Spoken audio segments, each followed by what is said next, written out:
మెదులుతున్నావో అక్కడ నీ గురించి ఒక సాక్ష్యం రావాలి. అతడు ప్రేమ కలిగిన వ్యక్తి, అతడిలో దేవుడు కనిపిస్తాడు. ప్రేమ, చూడండి ఆ మాట చదివాము మనం. ప్రేమ దేవుని మూలముగా కలుగుచున్నది. చూడండి ఒకసారి, ఎక్కడుందమ్మా మాట? 4వ అధ్యాయం 7వ వచనం. ప్రియులారా, మనం ఒకరినొకరిని ప్రేమింతుము, ఎలయనగా ప్రేమ దేవుని మూలముగా కలుగుచున్నది. ప్రేమించే ప్రతివాడు దేవుని మూలంగా పుట్టినవాడు. చెప్పండి, ఒక వ్యక్తిలో ప్రేమ స్టార్ట్ అయిందంటే ఎట్లా? అబ్బాయి మీద అమ్మాయికో, అమ్మాయి మీద అమ్మాయికో ప్రేమ స్టార్ట్ కావడం కాదు. హల్లెలూయా, చెప్పాలి గట్టిగా హల్లెలూయా. శరీర సంబంధమైన ప్రేమ కాదు, శరీరాన్ని ఆశించే ప్రేమ కాదు. ఒక వ్యక్తి ప్రేమిస్తున్నాడు అని అంటే దేవుని మూలంగా అతనిలో ప్రేమ కలుగుతుంది. ఎందుకంటే దేవుడే ప్రేమ స్వరూపి.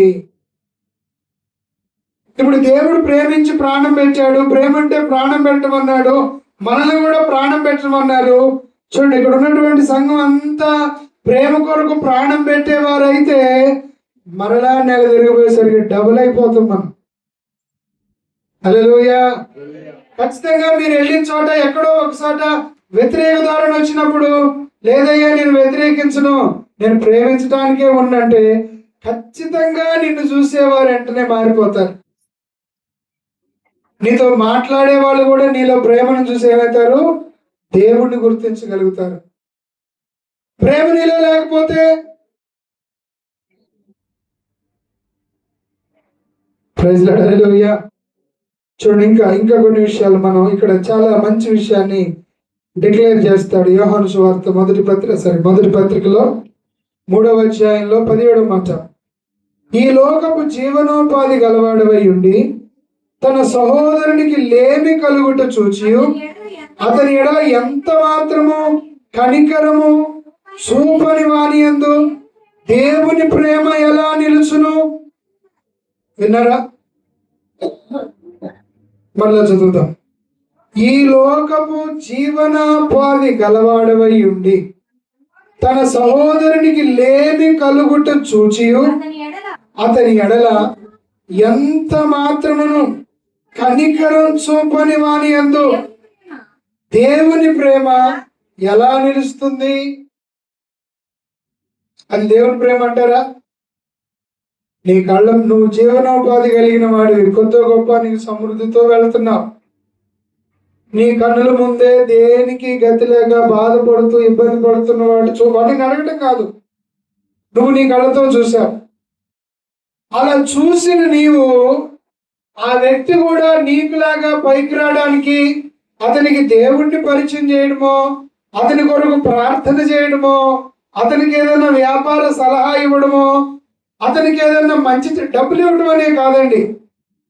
డబ్బిస్తేనే ప్రేమ అంటే తప్పు. ప్రేమలో అది కూడా ఉంటది. దేవునికి స్తోత్రం, హల్లెలూయా. చెప్పాలి గట్టిగా హల్లెలూయా. వినండి మాట. జీవనోపాధి గలవాడవై నీతో ఉండేవాడు లేమి కలిగి చూసినప్పుడు నువ్వు అతని ఎడల నువ్వు జాలి చూపకపోతే, కనికరం చూపకపోతే దేవుని ప్రేమ నీలో కనపడదు. ఒక్కొక్కరిని విడదీసి అడిగితే నీలో ప్రేమ ఉందంటే దేవుళ్ళు ఎంత ఉందో నాలో అంత ఉందంటారు. మాటలు చెప్తారు. అదే చెప్తున్నాడు చూడండి, చిన్నపిల్లలారా, మాటతోనూ నాలుకతోనూ కాక క్రియతోనూ సత్యముతోనూ ప్రేమించాలి.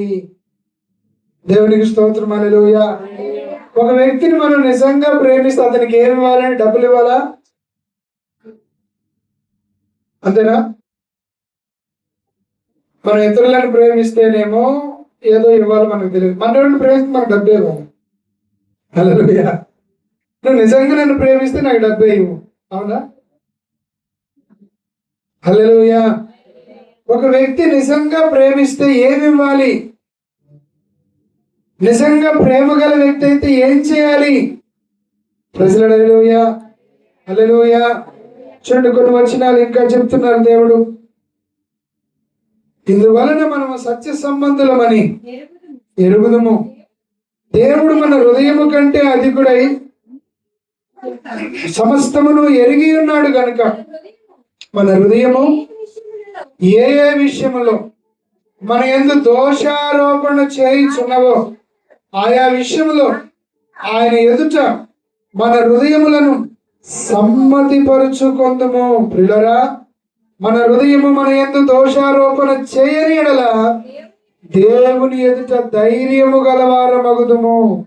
మరియు మనం ఆజ్ఞలను గైకొనుచు ఆయన దృష్టికి ఇష్టమైనవి చేయుచున్నాము గనుక మనమేమడిగినను ఆయన వలన మనకు దొరుకును. దేవునికి స్తోత్రం. హల్లెలూయా.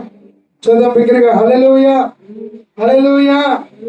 దేవుడు మనలో కోరుకునే విషయం ఏంటంటే మనం దేవుడి దగ్గర ఎంత ప్రేమను సంపాదించామో ఆ ప్రేమ మనలో నుండి లోకానికి ప్రవహించాలి. చూడండి, దేవుని వైపు చూడండి. దేవుడు ఏం చేశాడు? ప్రేమించి తన కుమారుడిని ఇచ్చాడు. సో మనం కూడా ప్రేమించి ఏం చేస్తున్నాం? సహోదరులు ప్రేమించి ఏం చేస్తున్నాం? ఏం చేస్తున్నామా? మీరు కూడా మీ కుమారుని ఇచ్చేస్తారా? హల్లెలూయా. దేవుడు కుమారుని ఇచ్చిన తర్వాత మనల్ని ఎలా చూస్తున్నాడు? ఆ కుమారులుగా కుమార్తెలుగా మనలో ఏ లోపం లేని వాళ్ళుగా దేవుడు మనల్ని చూస్తున్నాడు. అంటే దేవుడు మనల్ని ఎలా ప్రేమిస్తున్నాడు అంటే ఏ పాపము మన మీద మోపడం లేదు. మనం కూడా ఇతరులను దోషులుగానో పాపులుగానో దుర్మార్గులుగానో చెడ్డవాళ్ళుగానో చూడటం కాదు. దేవుడు ఎలాంటి మనసుతో ప్రజలను చూస్తున్నాడో అదే మనసుతో లోకాన్ని చూడటం మనం నేర్చుకోగలగాలి. దేవునికి స్తోత్రం. హల్లెలూయా.